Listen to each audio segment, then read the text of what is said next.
it's 4 o'clock, so it's time to start the Harwich Golf Committee meeting for April. We haven't met since last November, so there is a lot of old business that is on the agenda that we hope to be able to discuss some of these issues and get up to date. We do have 3 of our board members. 2 are new, Michelle and Mark. We welcome you to the golf committee. One of our older committee members, Carol Fuller. Veteran, I think. Veteran. She's younger than me, but but that's not saying much. That's a very positive. So we welcome them and very happy that they are with us. If you would all, Michelle, Mark, and Carol, mute your mics, and then when you wish to speak, if you would just raise your hand and unmute your mic, I think that will be a good idea to do. So I'm going to bring the meeting to order. We just have one item for new business, something for the committee to reflect on in the next 4 weeks. The new business for next month will be nominating a leadership committee, chairman, vice chairman, and clerk. So please give that some serious thought if you would like to participate as a leader on the golf committee. We will vote for those 3 members next month. I'm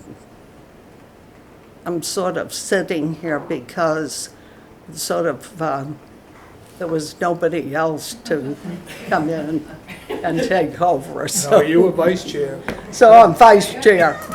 I You didn't were know elected what vice chair. I didn't know what that was leading to, but I did accept it. So we have a number of issues on our old business, which I'm going to ask Roman. I don't know if did you prepare a report or? So I've or do you prepared a just- winter work reports. I'll include anything Okay. to update in that, Okay, okay? that'd be So you want me to fine. go ahead and start that one? Yeah, so we can start on the winter work update. Okay, great. Okay. May I ask a question before you get started? Sure. Do you accept public comments before your meeting begins? Or at the start of your meeting? According to your agenda. Yeah, according to the agenda, yes. Yes, there is public comment. Limited to the agenda content and may be submitted in writing to the committee chair prior to the meeting. You're allocated 2 minutes. So would you like to speak before the meeting? Yeah, just briefly. Sure. So, I have these to hand out. That's, My name is Patrick Otten, resident of East Harwich. I have a citizen's petition on the town meeting warrant, May 1st, which has to deal with regulating fertilizers. And I know golf is a sensitive issue with fertilizers, but I just want to make you aware of the article. It basically says, if and when passed by the Mass Legislature, fertilizers will be prohibited unless you are a commercial farmer, or if you're a homeowner, you may use certified organic fertilizers on your fruits and vegetables. Otherwise, no more fertilizers to be applied within the town of Harwich. Okay. I know Sean is a strong advocate of good lawn care techniques, and I truly support him and his efforts, but I also wanted to share with you, he already has a copy of this, so he knows Okay. about it, but I also wanted to share with you this effort that I have on town meeting. Okay. Okay. If you wish to make a comment, I'll listen or answer a question, but that's why I'm here today.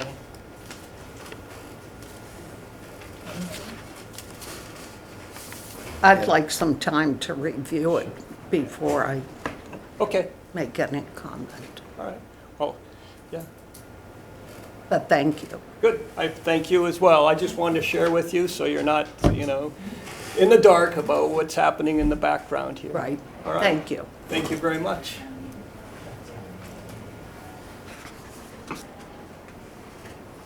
Okay, would you like me to move on with the Sure. winter work report? Okay. So I sent the committee monthly updates throughout the winter, so I Yes, won't go. thank you for You're welcome. doing that. I won't go over all that information. I will cover a few updates that weren't covered there.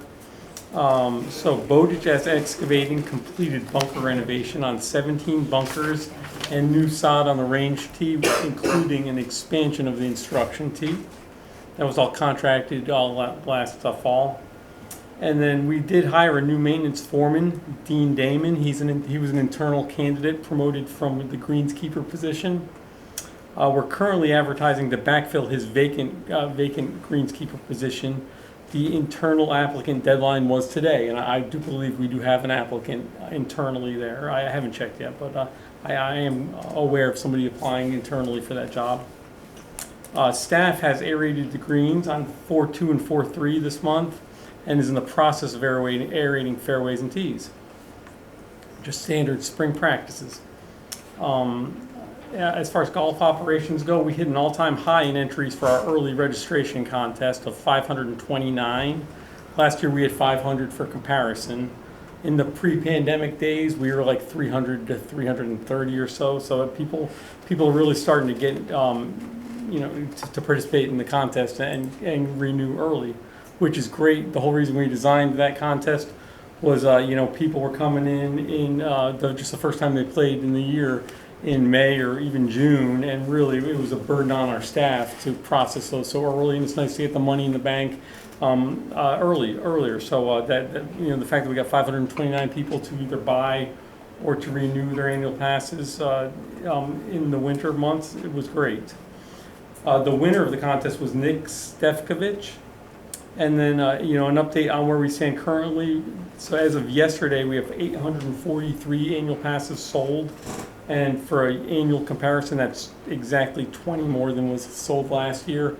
Almost all of the difference there was in the Harwich renewal category, just more Harwich renewals. So we're on pace, to be right around where we were last year, annual passes sold. This was really the winter of tech upgrades. Based on the rates and fees that were passed last year, they got rid of the unlimited range pass and introduced the new PIN technology and range card. We converted to that PIN and media technology, and it's been a little bit difficult to get it all done. And today we really completed the deal, where now what was holding us up was the computer in the starter shed was unable to sell a range bucket, so we had to do range sales through the pro shop. As of today, we tackled that hurdle. And for the public, I'll show you, this is one of the new CV range cards that you can buy for a discount. You swipe it right at the range machine at the driving range, and when there's tiers of discounts that you can purchase those for. They've been very, very popular. Through Sunday, we sold, we sold 215 of these for a total of $32,581. And that's just in those discounted packages, not including regular range sales. So, and that also, for the most part, does not include people that previously held unlimited range pass, because those are still good through the end of this month. So I guess a lot of people that had the unlimited range pass in the past will purchase one of these cards going forward. Are there various levels, Yes. Roman? So in other words, you don't have, how many rounds, not rounds, how many buckets or whatever? Yep. So there's 3 different tiers. We sell for $60 we sell an $80 package. Okay. So you get 80, and then for $100, you get $160 worth of credit on the card. And then the best deal is for $160, you get $320 put on the card. And then that just deducts either $5 or $8 every time you get a bucket based on what Right. size. Thank you. Okay, so that's one of the tech upgrades. And then went to a new digital phone system, which we've been trying to do for a number of years now, and that's worked wonderfully. So, one of the real criticisms we used to get in the past in the pro shop was a busy signal on the phone. We just had a lot of phone calls, and the system, we only had 2 phone lines. The system couldn't really handle that many calls. You will never get a busy signal now. You may ring a little bit and then get an opportunity to leave a voicemail. But the phone now rings in the pro shop. Then if nobody answers, it kicks down to the starter house, where if the person has the opportunity down there to answer it, they will, and they'll take care of you down there. And if it's something that the pro shop needs to handle, they can then transfer it back up. So we're going to be much more responsive on the telephone now with that upgrade. We, along with the whole rest of the town, upgraded to the Microsoft 365 package or suite of apps. And then we did also introduce a new Chelsea app this winter also. So I hope everybody's downloaded that. It's just another way to interact with Chelsea, on a much easier way to interact with that on your phone. Yes. Quick question on the new Chelsea system. It's my understanding that right now, it's only the tee sheets for a given day are only updated once a day. So, for instance, for today, if you went on and looked at what the tee sheet looked at like for today at 9:30 in the morning, it would reflect what was done the previous day, what reservations were put in place and who was on the tee sheet. Yeah, I can answer that. Can't we do real-time updates? So that has not changed, and so Chelsea is real time on every day except the day of play. So if you went on today and looked at what today was, it would be what I don't know what time the snapshot is, but it would be like when we started the day, what the original tee sheet was for that day, and it's not live. So it's not in real time. You cannot book a day of play tee time. You have to call the pro shop on the day of play. Mm-hmm. Each previous day is live, so that is live information. So That's not an option that Chelsea no, offers? it's not an option. No, so we've always had that. You have to call the pro shop on the day of play. All right. Do you have to go through the App Store to get the Chelsea app? Yes. or- Yep. And I can give you that information. You go to your app store. It's Chelsea Reservations 2.0, and then I've sent that out in emails to all the members that once you go to Chelsea Reservations 2.0 and download it, the club code is CRAN100, all caps on CRAN, and that'll get you right into our system. While I'm talking about this, I would love to thank our staff, especially Mike Saragen, who takes the lead on all of our tech upgrades, Dick Fagan, Sean Fernandez, and our mechanic, Paul Mello. They've all been involved on all levels of these upgrades, and so I really appreciate them. The town's currently upgrading their Munis accounting software, and the golf department has volunteered to be in the first wave upgraded. We're doing our very first payroll through that this week. And so, once again, thanks to Mike and Sean for their time learning the new software. It is pretty daunting, and there's been a lot of training involved in that, and for their adventurous spirit to be the first in the upgrade. We were encouraged to be first. Also, thanks to Sarah Eaton, our town's IT director, Ryan Johnson, who's our county IT resource. Spent probably 2 hours at the golf course just today. He's been at the golf course a lot lately, helping us with these things. And they've been very involved in the digital phone upgrade, the Range Express upgrade, Microsoft 365, and Munis upgrade. So I appreciate those resources. As far as the clubhouse goes, we had planned work on the clubhouse porch, which includes new deck railings, rebuilt both sets of stairs with new posts and railings, and new ceiling fans. We also assisted in arranging door repairs to the 2 main doors from the deck, and electrical work in the pro shop and installation of a new filtered water station between the bathrooms. So that all that work was completed very timely and with high quality results. So thank you to Sean Libby, the town facility manager, and his staff, Wes, Sean, and Paul. And then as a final note, I want to thank Jim and Ginger Nickman for donating some very nicely framed watercolors that belonged to their mom, who was a former golfer at the golf course. We're going to rotate those through the clubhouse, but there's a nice watercolor of Augusta National right over the water refill station right between the bathrooms, and I think I put the watercolor of, sorry to the men, I think I put the watercolor of the of St. Andrews in the women's room, and we're going to rotate those through. But very nice, and thank you for the long-term loan from them. Now, take any questions on any of that stuff or any of the other winter updates I sent. You run into any difficulties in the bunkers? Because I know that you were planning to do that this winter, and I just wondered if you encountered any unusual situations or what have you. No, we haven't. So that that was mostly a refurbishing of them, where we basically refaced them with new sod. There was no issues whatsoever. On the capital plan this year, what I plan to do for the capital plans, I've been working with Sean. I think it's time to do a whole bunker rebuild, which would include on every bunker, getting an architect involved really to help make sure they maintain the shape that they're supposed to, and work on what you do there is work on mostly the drainage and really dig them out and create a new drainage system. One thing that's very popular these days is working out really well, where you don't need a whole lot of sand in the bunkers, is to take sod and upside down sod for the bottom of the bunker. So it's a nice natural way to drain the bunker. And what would happen in the past was they'd use that a liner that you'll see really, a lot of courses locally did that, and I probably nationally did that kind of netting type liner. And what happens if you don't hand rake the bunkers as a staff and you drive the machine through them to rake them, the machine will dig those up. And so you'll see that a lot. You'll see the little piece of liner in the bunkers. So we really want to go away from that. I think the bunkers do need a rebuild. This last year, what we did, we had an article town meeting for $75,000 just to reface some of the primary bunkers. They see the most use. But I am going to propose for the capital plan in 5 years that we do a complete bunker rebuild of all the bunkers and address the drainage. Mm-hmm. Thank you. Well, Martha, can I ask a question? It's Michelle. hello? Yes, Michelle.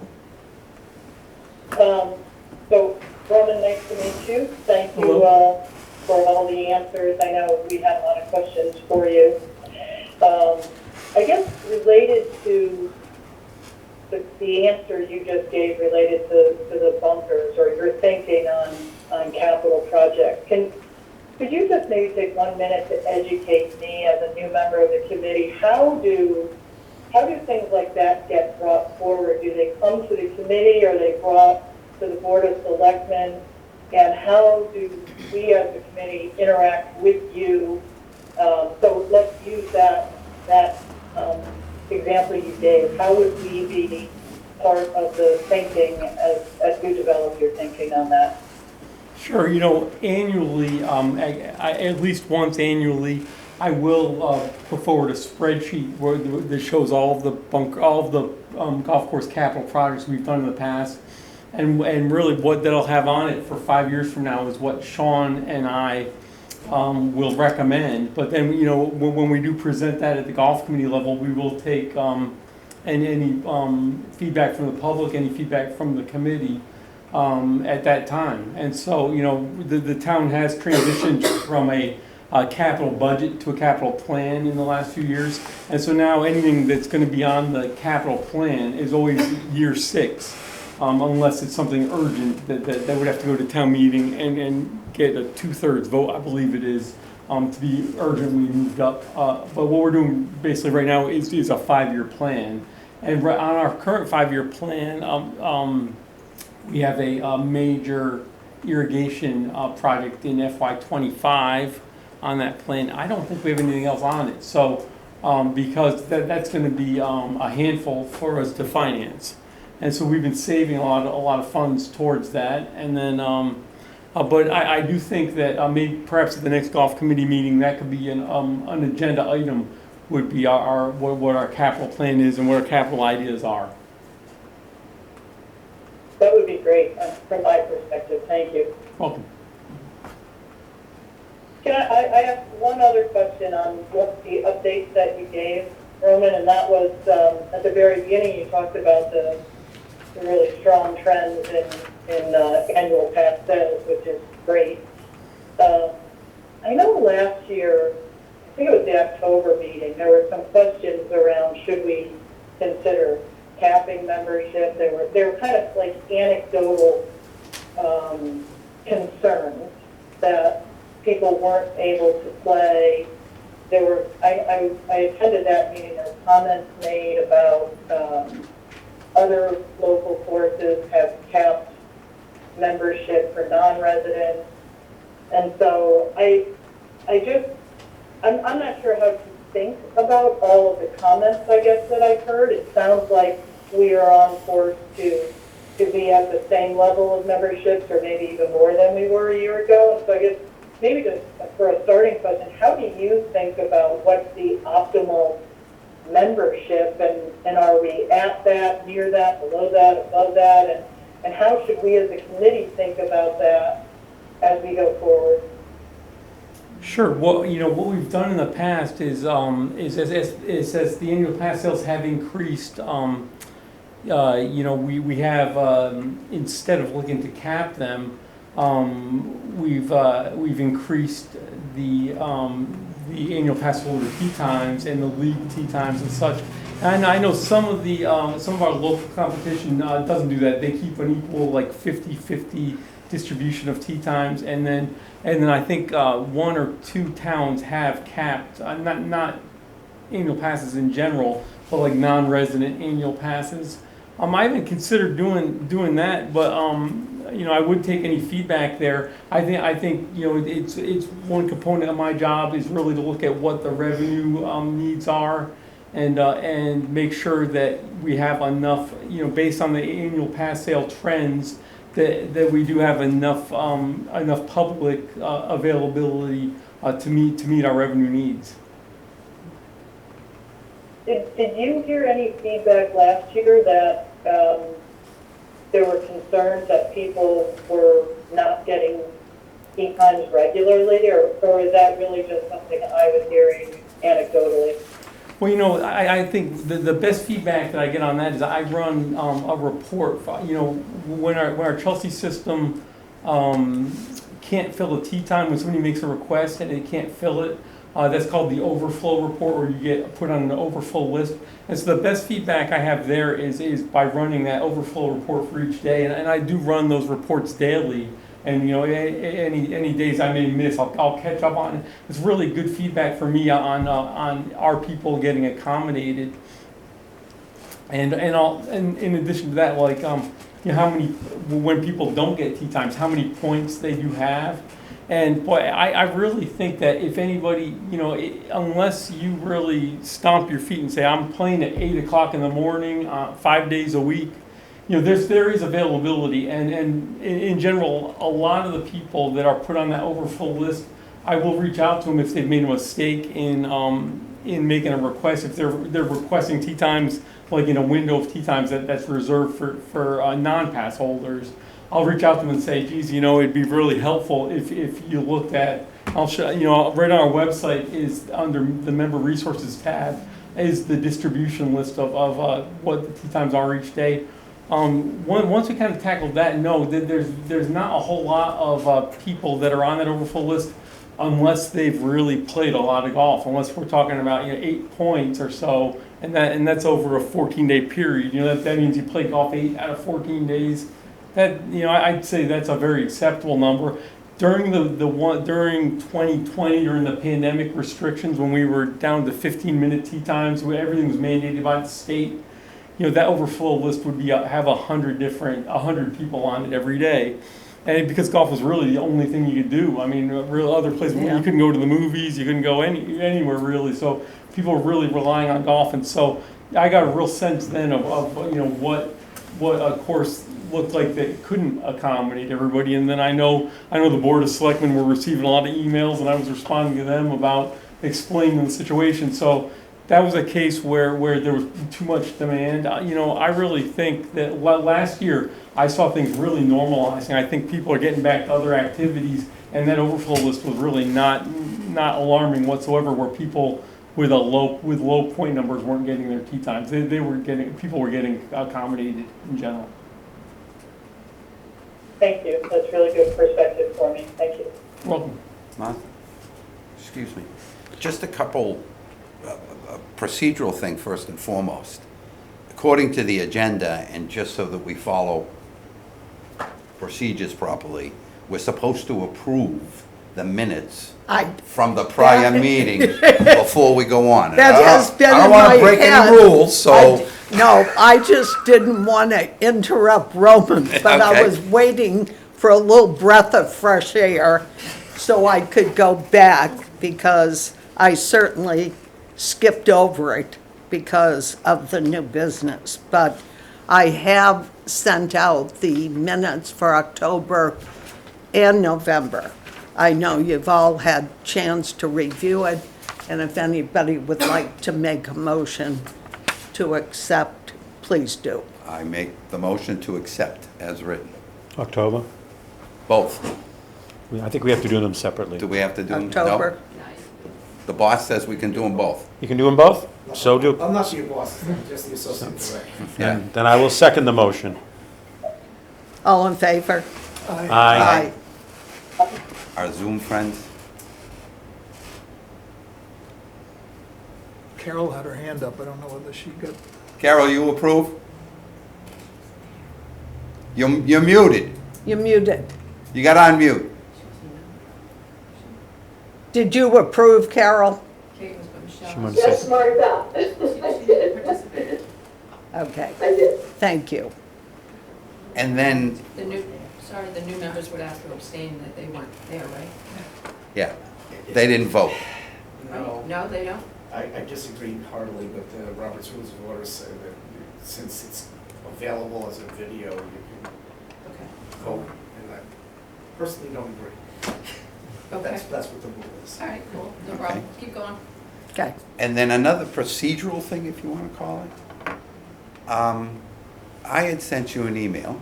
I guess I didn't make it terribly clear or bulletize it, but there were a couple of key things that I thought were absolutely critical, that they be on the agenda. And once again, they're not on the agenda. Steve, where is that email? I can resend it to you. Okay. I don't have it right in front of me right now.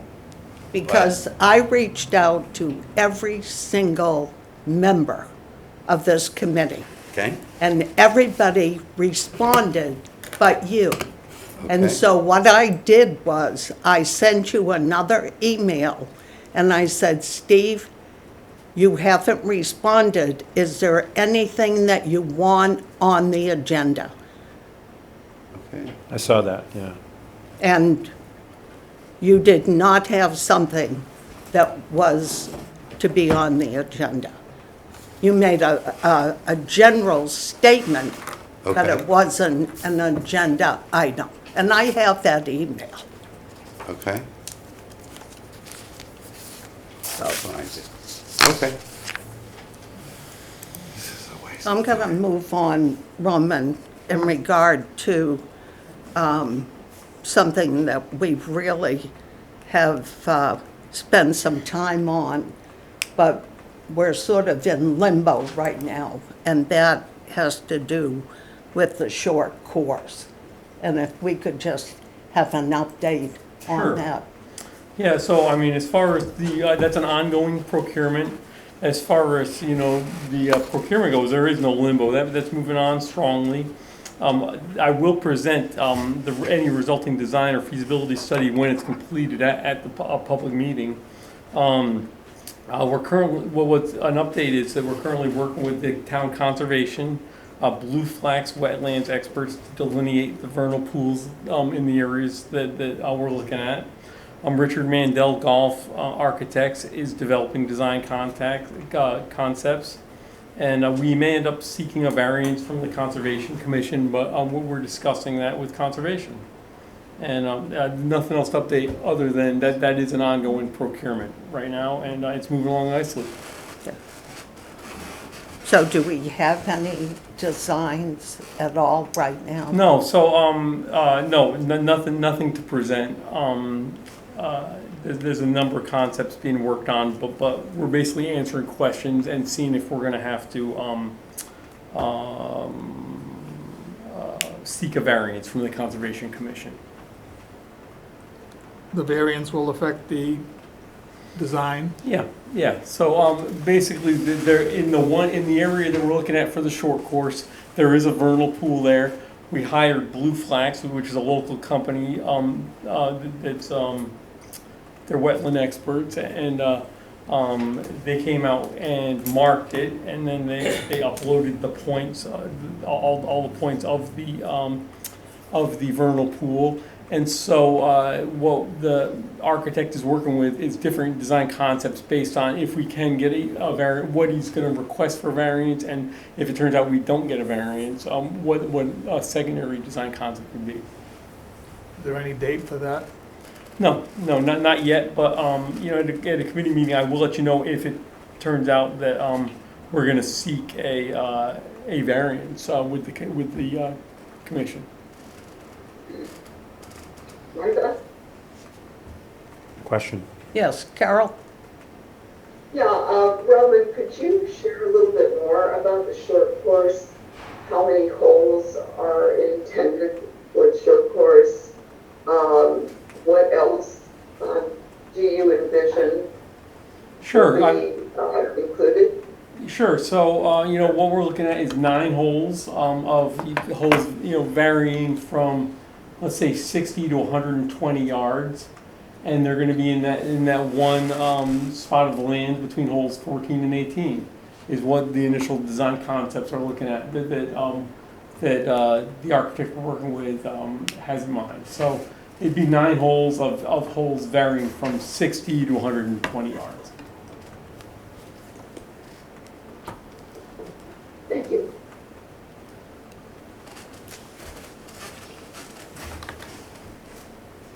Any other comments in regard to? I'm just thinking about the initial comments that Roman made. You've got to be really sensitive to everything that's impacted by whatever we want to look at. So I can understand how you can't really design it until you've got an idea of what you're impacting. So I think going cautiously is smart, so we don't run into problems down the line. I'm gonna ask them to mute. Somebody know. There's a time lapse, so they have to mute. But you're getting a lot of background noise. Yeah, you on the video need to mute when you're not speaking.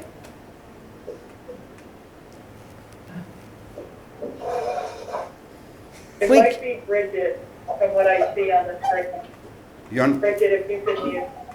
There you go. Oh, Bridget. He's not muted yet. still not muted. Neither is Michelle.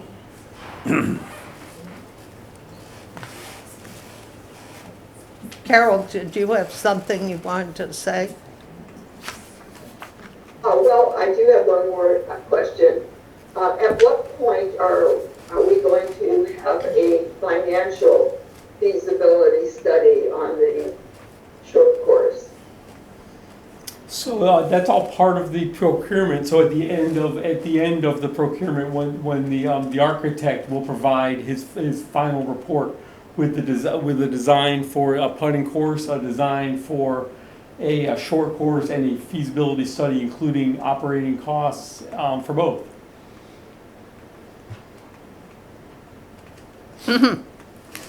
Martha? Yes, Steve. Again, I guess I didn't write it in such a way, I guess, that it was bulleted point for agenda items, but I'm looking at the email that I sent to you about agreeing with what was previously on the agenda that you had set, but also what I thought the single most important thing was an open discussion amongst ourselves as committee members about what our role really is, how we're supposed to interact with Roman, with the town administrator, with the select board, and we seem to have veered off course late last year, where we were trying to give advice, be an advisory board, and to be perfectly frank, the people we were giving advice to didn't really want to hear it. We had no credibility. There was, so, I mean, if we're going to be if we're going to be a useful, valuable committee, we need to figure out what our role is. You know, are we a governing body? Are we an advisory board? And regardless of the outcome of that, if in the past we've hurt our credibility, where our ideas, our thoughts, our comments, the time and effort that we spend doing research and trying to bring things to bear here are not even getting an open forum beyond just the monthly meeting with the decision makers, then Well, it's kind of a futile committee. Well, And so I think we need to, amongst ourselves first, see if we can reach agreement on what our role is supposed to be, and then work with Roman, work with the town administrator, work with the select board, or whoever we need to work with, to, once that's redefined, see if that is acceptable in the way everybody wants us to work going forward. well, the reason I did not put it on the agenda for this meeting was that I had spoken to Dawn, and that was the major item that this committee has to address, is what is in the charter, what is our responsibility and authority as a committee, Steve. Okay. And I felt that it was really important for me to speak to Don so that I could get his support to come to the meeting and allow us to discuss what our role is as a committee of this town. So, Just briefly, there is progress being made. Martha and I have spoken, it's on the radar screen for the Charter and Bylaw Committee, so that we can start from there. It's not gonna be an extensive discussion, and all I can say to you for right now is, it's spring. Look at going forward. I think a lot of things got resolved, and I have high hopes. We haven't permanently put you in purgatory so that you're never gonna be listened to. That's not what's going on. As a matter of fact, I have great hopes for what's going on right now. So, just take it one step at a time, it'll be fine. But, okay, It is advisory though, there's no point at which you're on your own developing policy. It all works with partnerships, it works through Roman, without going to his office. He comes here, you ask questions, it's all out in the public. Whatever you come out with is your recommendations get fed to the Board of Selectmen. And then if you want to come and have that discussion in person, that's fine too. I think it'll function fine when it gets going again. so, tell me procedurally how, when you say, if you wanna address it in person, you can come. I mean, I put in multiple requests last fall to speak to you, to speak to the town administrator. No response. You and I did speak. No response after the last two messages I It wasn't anything to left. talk about, it was at the end of the year.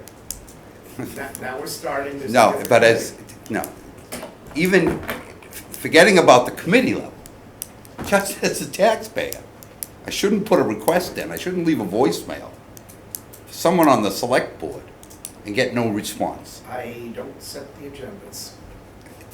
That's somebody reaching out to an elected official of the town government, leaving a message saying, "I'd like to speak to you," and getting no response is simply an unacceptable way to do Steve, business. you're playing the same song over and over again. Most of the people in this audience have heard this before. My answer is still, you're advisory to the Board of Selectmen. You don't get to go in private individually to Roman's office, to broker whatever it is you want to. He gives you information, You folks decide as a majority whether you want to accept what he's proposing or whether you want to counter-propose something. And then you get put on the agenda like anybody else by going through the administrator and the chair of the board of selectmen. I mean, you don't get to ask the same question over and over and get a different answer. I'm sorry. Okay.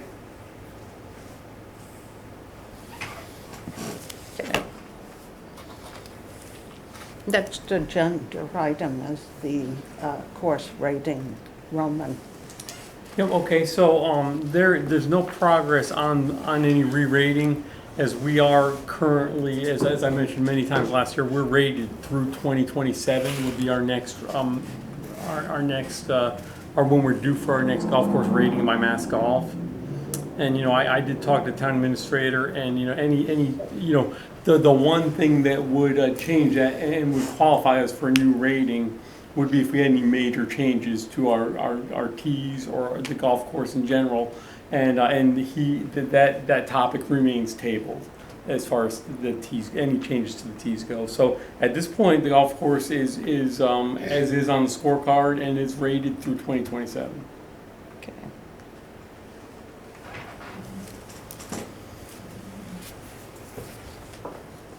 The next agenda item are the portable restrooms, Roman facilities at the golf course.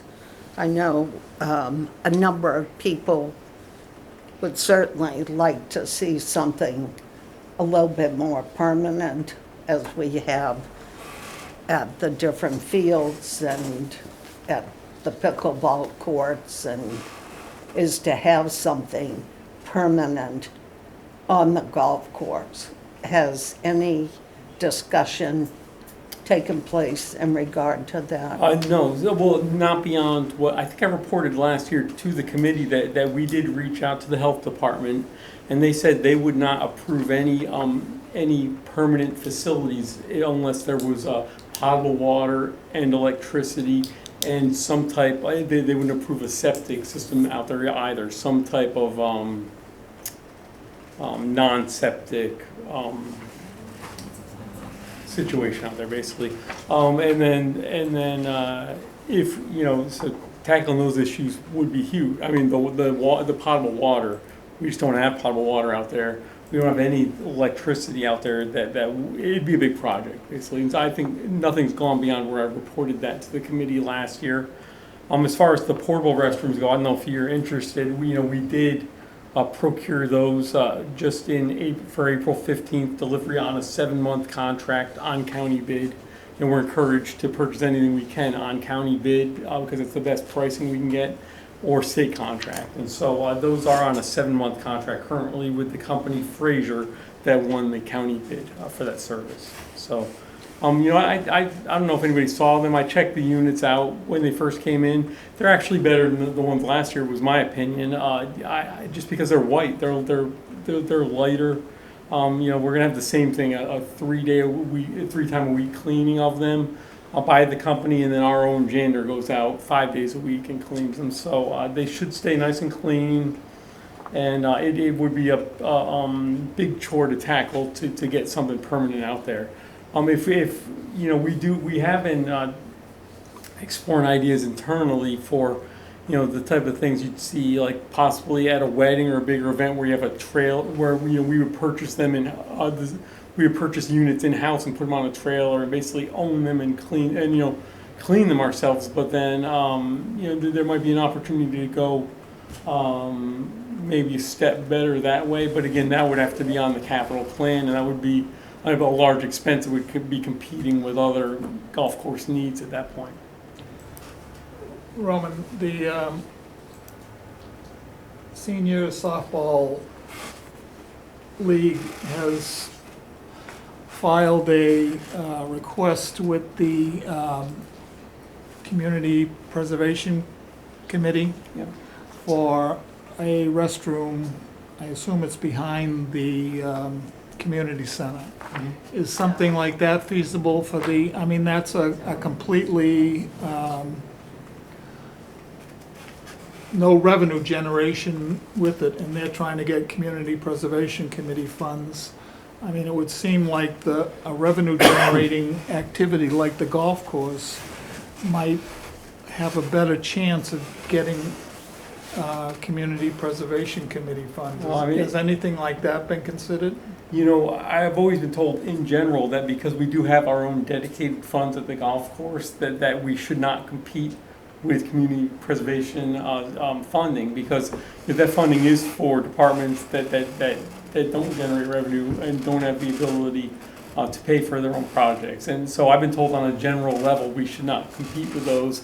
That's not to say we can't put in an application and try, but again, I think, you know, where they may have a better opportunity there, cost-wise, because they may have potable water available to them there, and they may have the things that the health department would require there, a little easier than the golf, you know, but we could pursue community preservation funds. But you mentioned the, this, I don't know, on the website, there's a company in Harwich that has those portable trailers that have restrooms on them. I mean, I don't know what the purchase price of something like that is, but wouldn't that, it would seem like you could generate, I mean, I think, I agree with you that the restrooms are better than what's been there in the past, but if I'm paying $100 as an outside guest to play this course, I think that's a disappointment. I mean, that's my personal opinion, but I just think if there's any other ways to improve that situation, Well, I mean, I would pursue it. well, you know, if we do, and I would encourage Martha, if you wanted to put a capital discussion on next month's agenda, we could maybe do some brainstorming and throw some ideas onto the capital plan. But again, if it's over $50,000, it has to be on the capital plan. And then we're talking about 5 years out, and right off the bat, it'd be competing with a bunker renovation, or a major bunker renovation, and other golf course needs.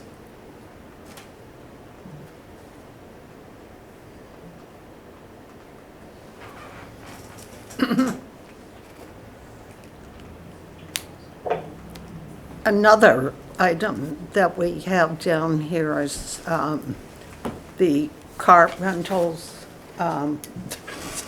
become a major discussion among members in comparing other golf courses, what members pay and what non-members pay. And I know that this was brought up when we discussed rate and fees, and I think that when we talked about the reason that we do not offer members more of a difference, it seemed like the reason for that was because of the contract that we have with the cart company. Yeah, okay, I can discuss that, Martha. So, you know, so I just have notes here that in 2015, the rates were $19 and $21. And then at that time, we were in the middle, that was the year I started here, and the committee was already pursuing the new cart barn project with the dream of having electric carts with GPS. And so what we ended up doing was every other year approximately, we raised those rates to hit a number that would be able to afford this more expensive contract. And we do, you know, among the munis on the Cape, that we really, you know, when you say clubs and members, it sounds like we're comparing private courses, but really we compare with the other municipal facilities that are owned and operated by the towns. And there's 6 of those. And, you know, so I did look it up. 4 of them offer discounts. We're one of the 4 that offer discounts for their pass holders. 2 don't. And you know, so I think we do charge among the highest, if not the highest, for our cart fees. But I think we do have, hands down, the most expensive cart contract. I mean, so we pursued the best carts that were out there to be really to be very efficient. We pursued the most efficient cart fleet out there to have the lithium batteries in them, to have the GPS units, and we have hands down the best cart fleet, and it's the most expensive. And from a revenue standpoint, you know, our revenues, I was looking at them, this is the first year that we're gonna have cart revenues completely representing the new revenue share split with the company, since the new carts just arrived last year. So FY23, which we're currently in, is going to include the entire split year of a split 60-40, which is the new revenue share with this cart fleet.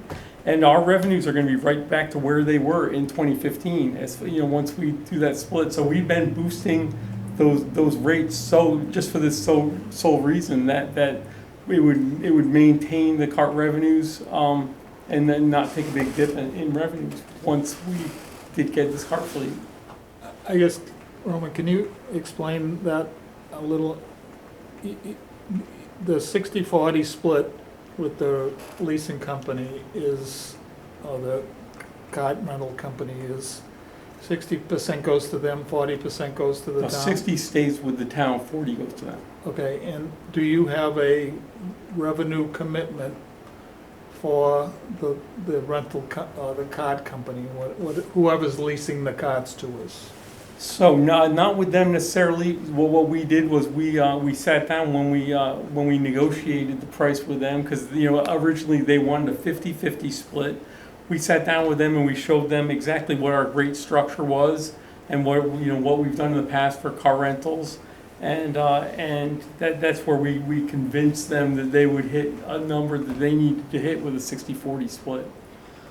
Okay, so, but it sounds like somewhere in there is some assumption that they need to generate X amount of revenue from this contract. Is that correct? Yeah. Okay, and as you go forward, I mean, this year's rates are set. I don't expect you're gonna change them.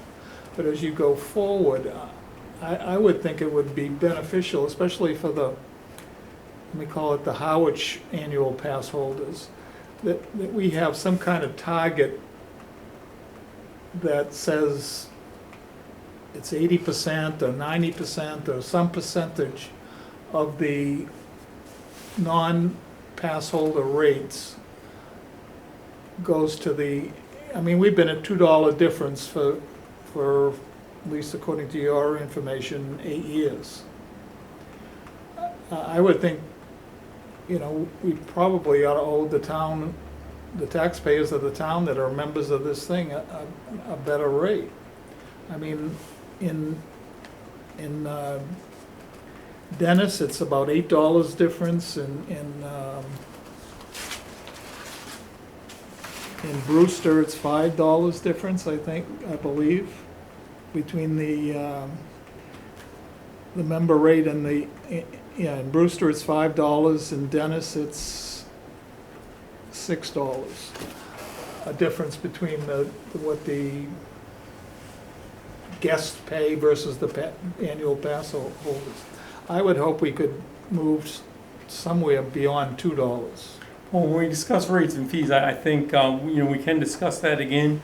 But in general, in FY 2015, the town was making about, on our side of the contract, on our side of the revenue share, was making about $250,000 a year in cart revenue, $220 I think to $250 about, and that's right where we're projecting right now. So any kind of reduction in rates, I mean, that's what when I was presenting rates and fees, I was not looking to put any reduction in there, because really to provide the full service of offering a cart service, it also includes the staff that cleans them, which is they were in 2015 getting paid $10 to $11 an hour. They're at minimum wage $15 an hour right now. So the cost of providing the service is going up and up and up, and the cost to the vendor has gone up with that new split.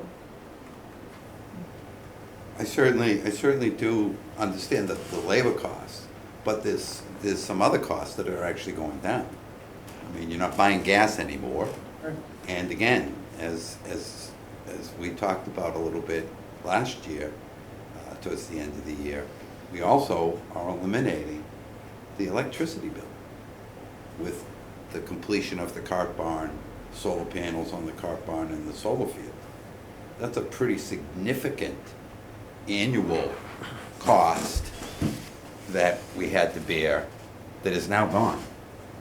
And that, I think, would more than offset any, the incremental cost and the labor of maintaining the carts. So to me, it was, again, this great win-win opportunity where we asked for the support of the select board and the people of the town to give us the funding to do the cart barn and go to a better, a more environmentally friendly scenario. We upgraded the heck out of the capabilities of the cart fleet, but a big selling point for that capital project was we were going to eliminate the electricity costs. And lo and behold, we did that. It was a success. And I don't want to keep beating a dead horse, but to me, this is one great example where town government and the committee and the select board and certainly you, Roman, and the town administrator, we can wave a flag for victory. We actually got it done, and it's actually going to save the cost of almost $70,000 a year, if I remember right from last year's budget, of electricity. I think it's a wonderful opportunity to say thank you to the taxpayers and to reward, certainly not this year because the rates are set, but on a go-forward basis, pass a little bit of that cost savings on to the annual pass holders by saying, see, we asked you to have faith in us and invest in us and follow our lead for a big project, and lo and behold, it actually worked, and you're going to see some benefit directly. One thing I would mention, see, we haven't eliminated the electricity bill. I just, so, you know, what we're doing is every 6 months we can change the Schedule Z report, they call it, where the credits get applied. We are sitting on a lot of credits, but we're also getting electric bills. So we're trying to work out every 6 month distribution of credits to the point where we can maximize those. But we are still getting pretty significant electric bills. They're probably cut in half or so, let's say. Okay. But then, you know, I get what you're saying, and I do think that this discussion is premature because, you know, this is a good discussion for rates and fee season. But the windfall that we have in the electrical savings is really what I'm using in balancing the budget. I'm using that to make up for the fact that cost of goods and services in every other line are up. And so really, you know, I'm not looking at that one electrical savings and saying that's all in this one department. That we have an expenses side of the budget, and it's gone through the roof like for everybody. I mean, you know, not just utilities, but every single goods and service purchase is going up, and so, you know, I'd say that kind of spread, that the electrical savings spread across the board there to help us balance the budget.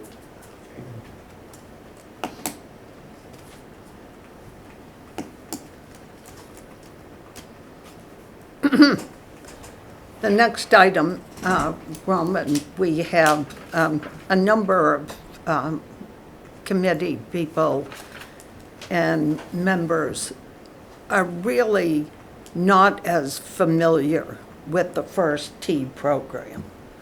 And that if you could explain in detail in regard to the agreement that we have and what it entails. Sure. Okay, well, the First Tee program, that is a wonderful national program. I just have one-liner here from their mission statement, which is, the First Tee is a youth development organization that enables kids to build the strength of character that empowers them through a lifetime of new challenges.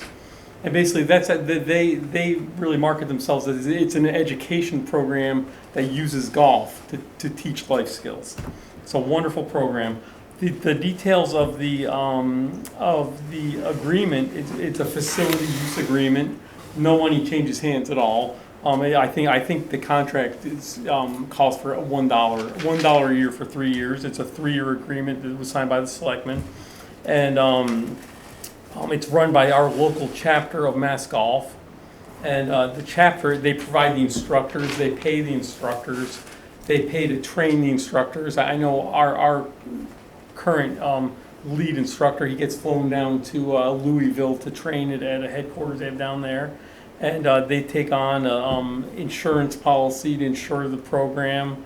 They administer the program by doing all the online signups, all the registration, and all we do is coordinate the use of the facilities. And you know that we could do a minimum side of that or maximum side, and I think we really are more on the maximum side of that. That they instead of just giving them a place to meet, we really want them to cycle through our whole facility. I know I always go to the committee annually and say, you know, the first tee's requesting a block of tee times like once a year in the afternoon, because it's really important to get the kids out on the golf course. I really don't like golf programs that say, you know, here's how you hold the club and here's how you swing it, but you see that course out there, you're sorry, you can't go there. It's really important to show them that that's available to them, and it's available to them at a good price. And so that's all part of it also, that they charge a very affordable rate of $100 per 8-week session. That's very affordable when you talk about youth sports. And it's part of the First Tee chapter's mission that any participant that requests financial aid will have the program fees waived. And so they waive them immediately upon request.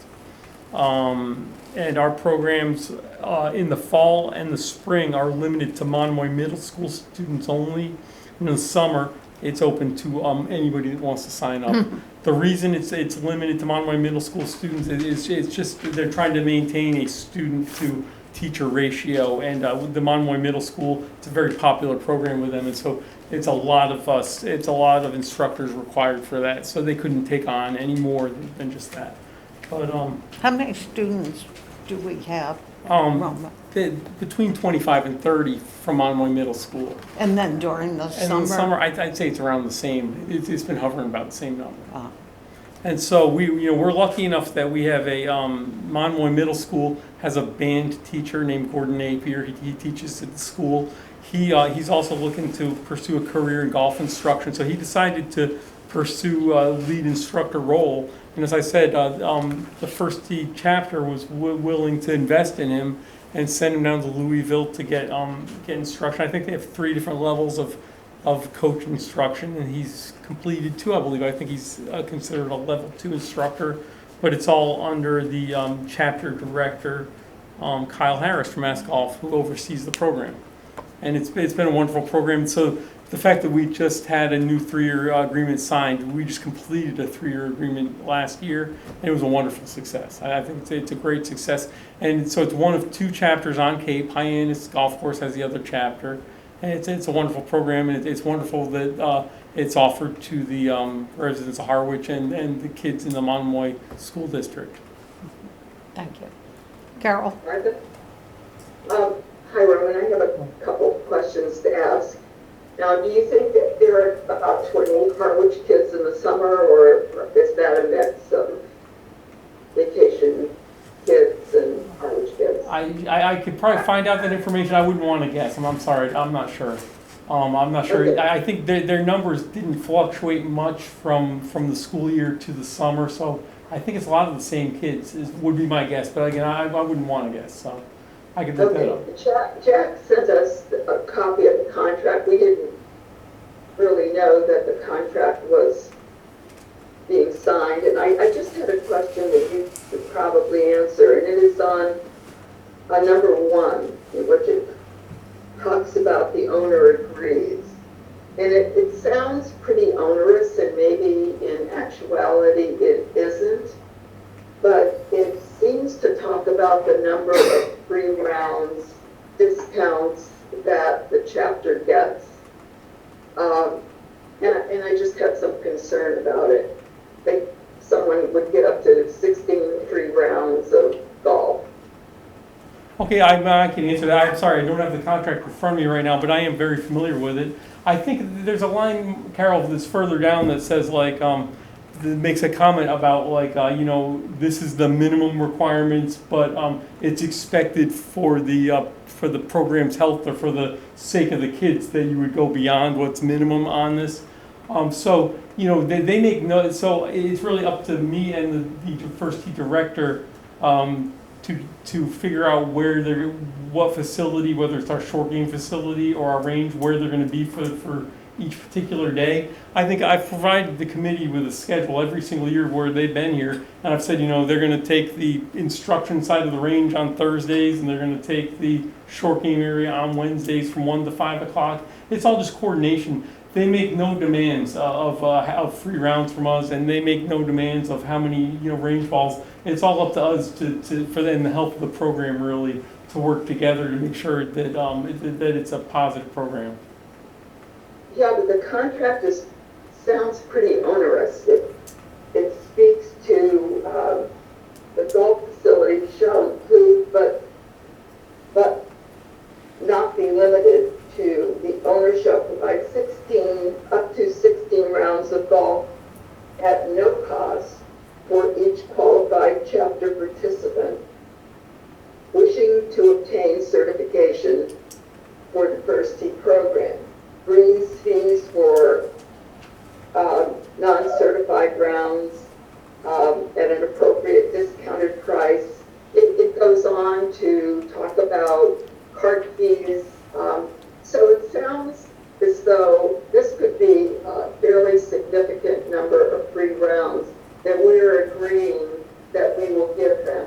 Is that in actuality? No, it's not. So once again, that's a contract, and that contract was amended in certain areas by the town's legal KP law before it got signed, just to cover some areas that they weren't comfortable with. As far as the free rounds go, though, well, like I said, so we just completed a 3-year contract with them, and what I do is I come each year to the committee, and I think I've given the schedule every year to the committee and said, here's their play day. And so basically, I think in the summer we've had one play day where they've been on the course. Right now with the Montmoy Middle School, one day a week they may go out and play 3 holes. They play holes 1 through 3. That's the chapter itself doesn't make any demands from us whatsoever on finances. It's all a matter of me coordinating tee times for them when they need them, and basically the summer program gets one day of the year where they get afternoon tee times. And I've always had it approved by the committee each year. They've done it. They do have a certification process where a kid will need to complete a number of different things to achieve the next level of the first tee. I think they have like a birdie program, an eagle program, a par program. And so they may need to go out and shoot a certain score from a certain yardage for 9 holes. And so that's their day to do it. So that'll be one day in the summer. It's always a coordination and a cooperation between our operation and the first tee. They've never made any demands. I definitely do not see them making any demands from us. Well, I'm glad it is working that way. It's just that I'm kind of surprised that they then demanded that this be put in the contract. And that's probably their national contract, and it's not. I don't know what to say. It's just a cooperation between us that's very easy to work with, and it's been nothing but positive from our standpoint so far. Thank you. You're welcome.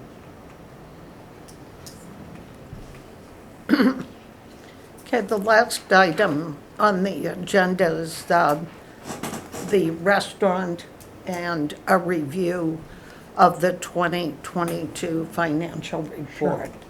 Okay, so, I did, just to make sure that we're on good footing here, I checked with town administration. They said not to provide the financials, that was proprietary information. There's no language in the lease stating that a financial statement was subject to a golf committee review. But they did provide those to the town administrator's office when they paid their extra rent. So the first year they paid $20,000 in rent, and then they were to pay 1% of their gross sales. They did complete that.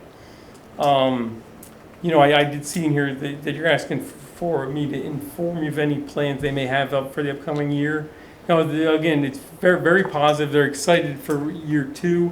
Their real problem, as I discussed many times in our meetings last year, was really, as all restaurants had, was getting help. And so they've hired 3 new cooks.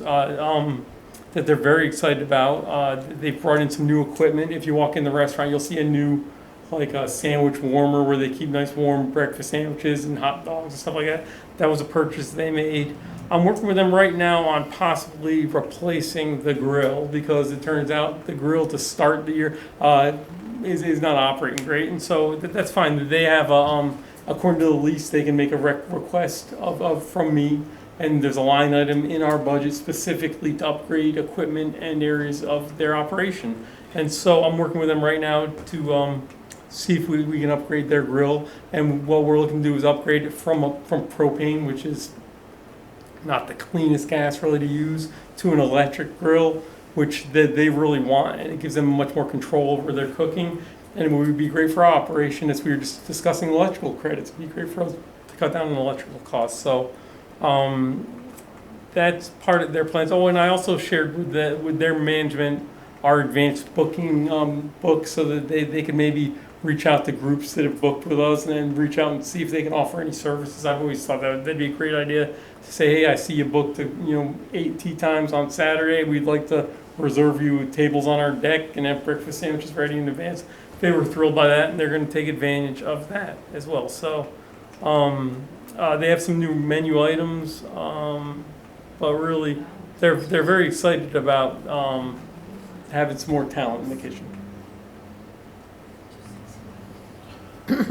I think the first year was terrific. I mean, we were all concerned about the transition. They retained a lot of the help from the prior couple of years that we all got to know. And I thought they did a very, very good job. I mean, the breakfasts were very, very popular, both for golfers and for non-golfers on the weekend in particular. You'd see a lineup going in there. So I'm encouraged to hear that they're positive, Roman, because that's a critical piece we need to offer our members. We need to have good, consistent concession operation. And, to whatever extent it might be worth it, it would be nice if they could extend their hours of service, beyond a drop-dead time of whatever, 5 or 6 o'clock, But I'm sure as things move along, maybe we can encourage them to do that. But by and large, I'd have to say, as a 30-year customer coming to the course, I've really enjoyed what Rooney's did. And we were all concerned about the change, but I think it worked out well. Well, Paul, one thing I can say is, I'm sorry, I didn't mention this earlier. They had, this past weekend was their opening weekend, and they were packed. I mean, they were really packed. Our customers were very happy to see them open. Yeah. And I think it was a very successful weekend for them. How late are they staying open? Any later this year?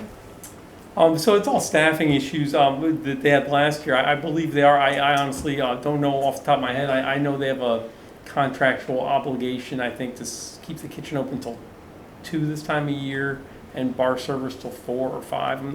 But that's all in the contract.